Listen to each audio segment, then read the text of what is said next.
How's it going everyone? WildeThang here and welcome to a brand new Destiny video. In this video I'm just going to be talking to you guys about the new DLC that's come out, and I thought I'd do it over some gameplay that I managed to quickly save with that good old share button on the PS4. I managed to get like a 12 or 13 kill streak. I got 31 kills. I had I think it was like 3.1 KD and over 7,000 points in this game. It's one of the best games I've ever played, I'd have to say, and it was during the Iron Banner as well, so it's not exactly the easiest of times. But yeah, I thought I'd use it to talk to you guys about the new DLC that's coming out, because it's out on the 9th of December, so we haven't got long now. It's probably about 2 weeks, I'd say. So I'm really excited about it because it's going to bring loads of fresh content to the game, because Destiny is getting a bit stale. I'm slowly running out of ideas as to what to video for you guys and what to record. The only thing that keeps it live and happening is when I do like the strikes, the raid and this online gameplay with my clan. So the new DLC is called The Dark Below, and it's based on all the Hive enemies. If you don't know what the Hive are, it's basically like the knights, the wizards, the ones that come running at you that just, oh, what are they? Shral? No. Thralls? That's the one. Yeah, so all the ones that are on, is it Venus? And I think they're on Earth as well, and maybe on the moon. Mainly the moon, I think, actually, sorry. Yeah, the Vex is on Venus, and then Cabal's Mars. So yeah, basically it's like the moon kind of DLC. So it brings new weapons, new armor, new gear, and it also bumps your level like up to 32. So obviously the only gear that you're going to get to 32 is probably all the raid stuff. So the new raid is obviously going to be a lot harder, because why would they need to put it up to 32 if it was easy? I'm thinking trying to get up to 32 just to make the raid that we've got now easier, because I've been trying to complete it on hard with my clan and we're struggling. We're like stuck at Atheon all the time. But yeah, that should help going up to 32 if they don't bump up everything else like they do. It'd be nice if they just stopped messing with everything, because at the moment it's manageable. I mean, obviously before with the raid you could actually just knock all the bosses off and it would just be a breeze. But yeah, they keep updating it because people find flaws in it, glitch in it, you know, little exploits that make it easier. So another thing is a new cooperative strike. That's going to be based on the moon as well, by the looks of things. Okay, so the new cooperative strike will be based on Earth. So obviously this DLC is to do with Earth. I don't know why I was thinking of the moon. But yeah, it's on Earth. It's called Will of Crota, and we're going to have a boss called Omnigul. I hope I've pronounced that correctly. It looks like it's going to be a crazy ass wizard, because they mention that it's a female, and all the wizards are actually females, if you didn't know. A little bit of info there for you guys. So yeah, the Omnigul, the vile Will of Crota, grows the Hive Horde to prepare the earth for Crota's reign. Enter the Jovian complex with a fire team of guardians. Burn Omnigul out of her nest with your light. Destroy her and purge her vile spawn from the earth. That sounds delightful. So yeah, it's going to be a horrible, horrible wizard. It's going to take forever to kill. But it shouldn't be too bad, depending on what level this new strike's going to be, actually. I don't know if it's going to be 26 like the ones that we've got at the moment. And also, you've got a new raid, which is Crota's End. New 6-player cooperative raid. He waits in the dark below. There you go, there's the title there.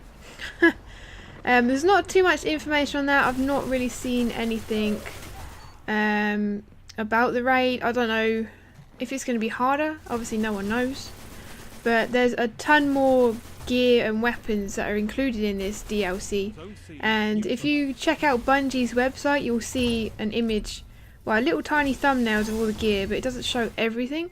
But what I've seen looks pretty cool. I am liking the Hunter's chest armor, actually. That looks pretty cool. And there's also a weapon I'm not entirely sure what kind of weapon it is. I can't really tell. It might be a pulse rifle. But it's got like painted on jaws. So it's like, I don't know, it looks like a shark, I suppose. I'll try and get an image up on the video for you guys so you know what I'm talking about. It's a tiny little square on their website, so I don't know what it's going to look like on the video. And also for the Crucible side, the PvP, the whole online multiplayer side of Destiny, they're bringing 3 new maps. So you got Pantheon, Sky Shock and the Cauldron. Now, 2 of them, Pantheon and the Cauldron, will be featured on all game types, and Sky Shock will only be Control and Clash. So I'm not entirely sure why. I'm guessing it's because it's maybe like a smaller map or a bigger map. So yeah, the first one is Pantheon. Deep within the endless channels of the Black Garden on Mars, an ancient temple has been recently claimed by the Crucible. Master the ins and outs of ancient Vex architecture, work as a team to lock down 3 primary lanes, or work alone to control the flow of combat and guarantee your victory. So it's a symmetric arena, so that basically means that it's the same either side. You get 6v6, 3v3 and also Rumble, which is obviously the free-for-all game type. Sky Shock. This recently repowered interplanetary defense array on Earth bears the scars of our endless battle with the Hive. Master multiple engagement distances on foot and in vehicles. Balance the risk and reward of multiple routes. Claim powerful vehicles to clear a path and deny the enemy control of the battlefield. Crush your opposition. So obviously this one only does control and clash, and that is because it sounds like it's going to be huge because you've got vehicle combat on there as well, and it's only going to be 6v6, so you're not going to have the 3v3 or the Rumble in that one. And finally, the Cauldron. An abandoned Hive ritual site thought to be a site of dark sacrifice, the Cauldron has now been claimed by the Crucible, where brave guardians now wage war. The central chamber is a choke point for intense close-range combat. Watch for the signs of closing opposition and keep your head on a swivel and show no mercy.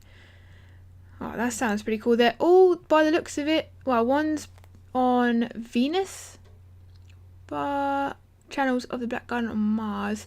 Alright, so one's Mars, one's Earth, and one's possibly the Moon.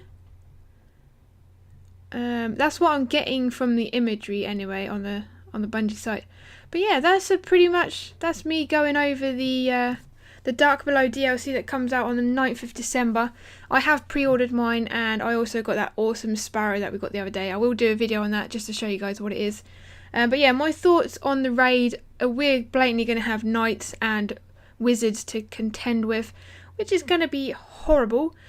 But nevertheless, they're going to give us armour and weapons to hopefully deal a whole load of damage to these kind of enemies, and it'll make it a little bit easier. Just make sure you've got that good team together, good communication, and you should be able to do it pretty much. Alright guys, so that's it from me. Make sure you hit that like button if you enjoyed the video, subscribe if you haven't already, and I will see you in the next one.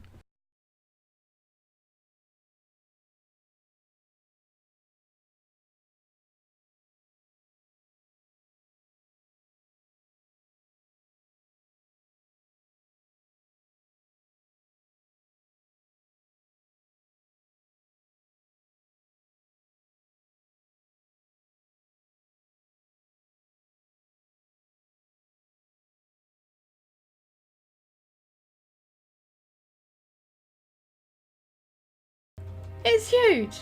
I mean, ships do not do anything for you. They don't give you any bonuses or anything. They're just there to look pretty. But let me compare it to a different ship that I've got. Just one that's, just this rare one, for example. See how small it is.